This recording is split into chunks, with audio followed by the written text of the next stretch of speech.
सबसे पहले हम लोग जानेंगे प्राकृतिक संख्या। प्राकृतिक संख्या, प्राकृतिक संख्या क्या होती है ध्यान से समझना। इसको बोलते हैं हम लोग नेचुरल नंबर। नेचुरल नंबर, देखो ध्यान से समझना, इधर क्लास 8। प्राकृतिक संख्या उसे कहते हैं जो कि 1 से स्टार्ट होगी, ठीक है। 1 2 3 4 5 6 7 8 ऐसे मतलब अनंत तक जाएगी, ठीक है। अनंत मतलब समझ रहा है, अनलिमिटेड, वो चलते चल जाएगा, ठीक है, रुकेगा नहीं। फिर से समझा रहे हैं, प्राकृतिक संख्या को नेचुरल नंबर कहते हैं। 1 से स्टार्ट होगी, अनंत तक जाएगी, ठीक है। समझ आए? बोर्ड में देखो, बोर्ड में एक होता है पूर्ण संख्या। क्या होता है समझना यहाँ ध्यान से, इसको बोलते हैं होल नंबर, ठीक है। पूर्ण संख्या 0 से स्टार्ट होगी और अनंत तक जाएगी। 0 1 2 3 4 5 6 7 ऐसे अनंत तक जाएगी, ठीक है, इन्फिनिटी तक। समझ आ रहा है? समझ आ गया ना क्या? ठीक। प्राकृतिक संख्या 1 से स्टार्ट होगी और पूर्ण संख्या 0 से स्टार्ट होगी, बस यही अंतर दोनों में, ठीक है। एक होता है आभाज्य संख्या, आभाज्य, आभाज्य संख्या, ठीक है। इसको बोलते हैं हम लोग प्राइम नंबर, प्राइम नंबर, ठीक है। आभाज्य, आभाज्य संख्या क्या होती है तो इसका डेफिनेशन लिख लेना। जो 1 से कटे, किससे कटे? 1 से कटे और खुद से कटे, ठीक है। समझ आ रहा है? 1 से कटेगा और खुद से कटेगा, उसको बोलते हैं आभाज्य संख्या, ठीक है ना। जैसे 3 1 का पहाड़ा में भी आएगा, 3 का पहाड़ा में भी आएगा। जैसे 5 1 का पहाड़ा में भी आएगा और 5 का टेबल में भी आएगा, ठीक है। समझ रहा? मतलब खुद का पहाड़ा में आना चाहिए और 1 का पहाड़ा में आना चाहिए, तब जाके क्या होगा, आभाज्य संख्या कहलाएगी। जैसे 7 1 से कटेगा और खुद से कटेगा। जैसे वो 11 हो गया, ठीक है, 1 से कटेगा खुद से कटेगा, मतलब 1 का पहाड़ा में भी आ रहा है, 11 का पहाड़ा में भी आ रहा है। 3 सिर्फ 1 का पहाड़ा में आएगा और 3 का पहाड़ा में आएगा। 5 1 का पहाड़ा में आएगा और 5 का खुद का पहाड़ा में आएगा। 7 1 का पहाड़ा में आएगा और खुद का पहाड़ा में। 11 1 का पहाड़ा में आएगा और 11 का पहाड़ा में आएगा। समझ? इसको क्या बोलते हैं, क्या बोलेंगे? आभाज्य संख्या, ठीक है। वहाँ आपको बुक में देखना, बहुत सारा क्वेश्चन भर भर कर दिया हुआ है, अभी पूछेंगे हम, बताना, ठीक है। 4 नंबर हम लोग पढ़ेंगे भाज्य संख्या। भाज्य संख्या,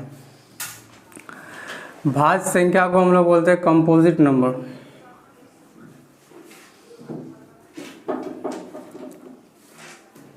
भाज्य संख्या क्या होती है? भाज्य संख्या जस्ट इसका ऑपोजिट होगा, मतलब वो 1 से कटेगा ही कटेगा, खुद से कटेगा ही कटेगा, बाकी दूसरे नंबर से भी कटेगा। समझा ना? तू समझा रही? सीधा बैठो, सीधा बैठो। देखिए जैसे देते हैं, जो 1 से कटे, 1 से भी कटेगा, खुद से भी कटेगा और आपका बाकी नंबर से भी कटेगा, ठीक है, बाकी संख्याओं से भी कटेगा वो। सर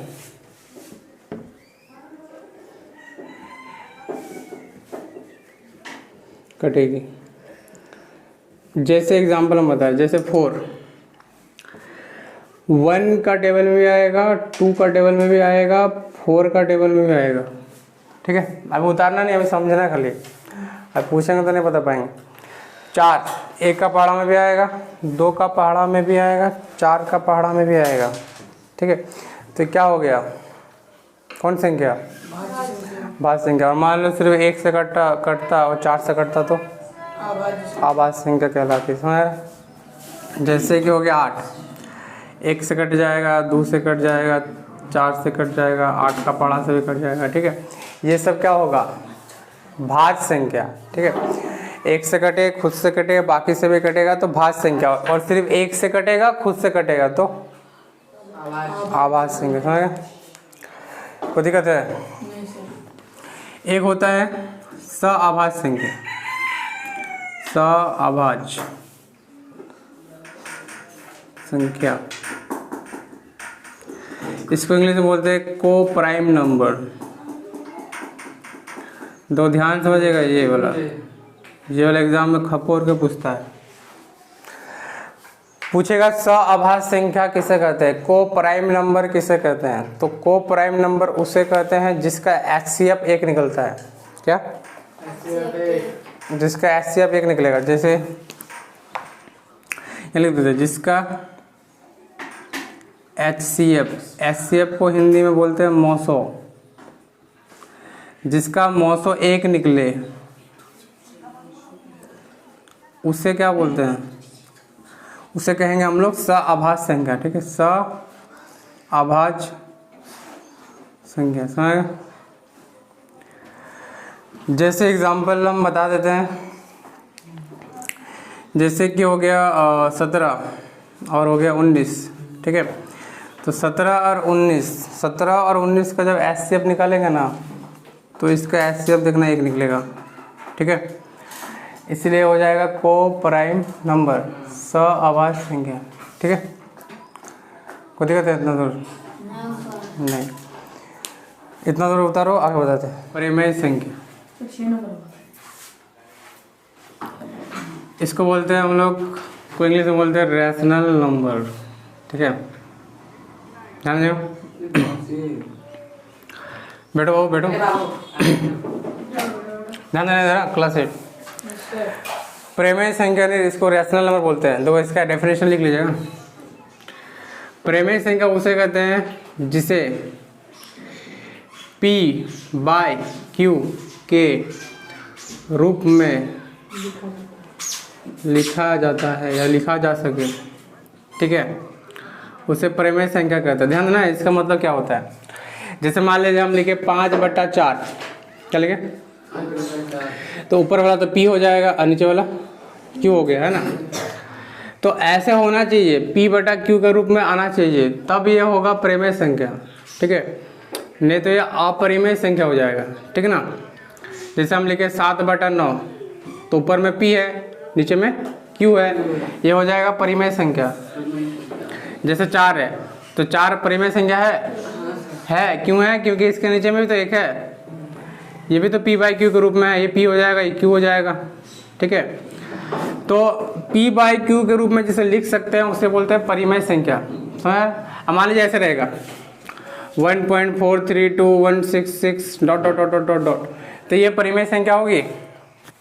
नहीं, ये अपरिमेय संख्या कहलाएगी, ठीक है। इसको हम लोग बहुत ही डिटेल में जानेंगे क्लास 9 में, ठीक है। क्लास 9 का एक चैप्टर है, पूरा का पूरा चैप्टर है ये रैशनल नंबर में, ठीक है। परिमेय संख्या पूरा चैप्टर है ना। हाँ नहीं, P/Q के रूप में जैसे लिखा जाता है उसे बोलते हैं रैशनल नंबर। एक होता है अपरिमेय संख्या, अपरिमेय संख्या। अपरिमेय संख्या क्या होती है, जिसको हम लोग बोलते हैं इरेशनल नंबर, इरेशनल नंबर। ध्यान देना खुशी। अपरिमेय संख्या उसे बोलेंगे जिसको P/Q के रूप में नहीं लिख सकते हैं, क्या लिख सकते हैं, जिसे P/Q के रूप में नहीं लिखा जाता है। देखो, जिसको P/Q के रूप में, मतलब P/Q के रूप में नहीं लिख सकते हैं, जैसे कुछ भी हो सकता है, जैसे √2, ठीक है। √2 भी एक अपरिमेय संख्या है, √3 भी अपरिमेय संख्या। इस सब का जो वैल्यू होगा ना, वो डेसिमल में निकलेगा, दशमलव में निकलेगा, पॉइंट में चला जाएगा, ठीक है। इसलिए इसको P/Q के रूप में नहीं लिख सकते हैं। और जैसे P/Q के रूप में नहीं लिख सकेंगे, वो कौन संख्या कहलाएगी, अपरिमेय संख्या। समझ में आ गया? चलिए उतारिए इसको फटाफट।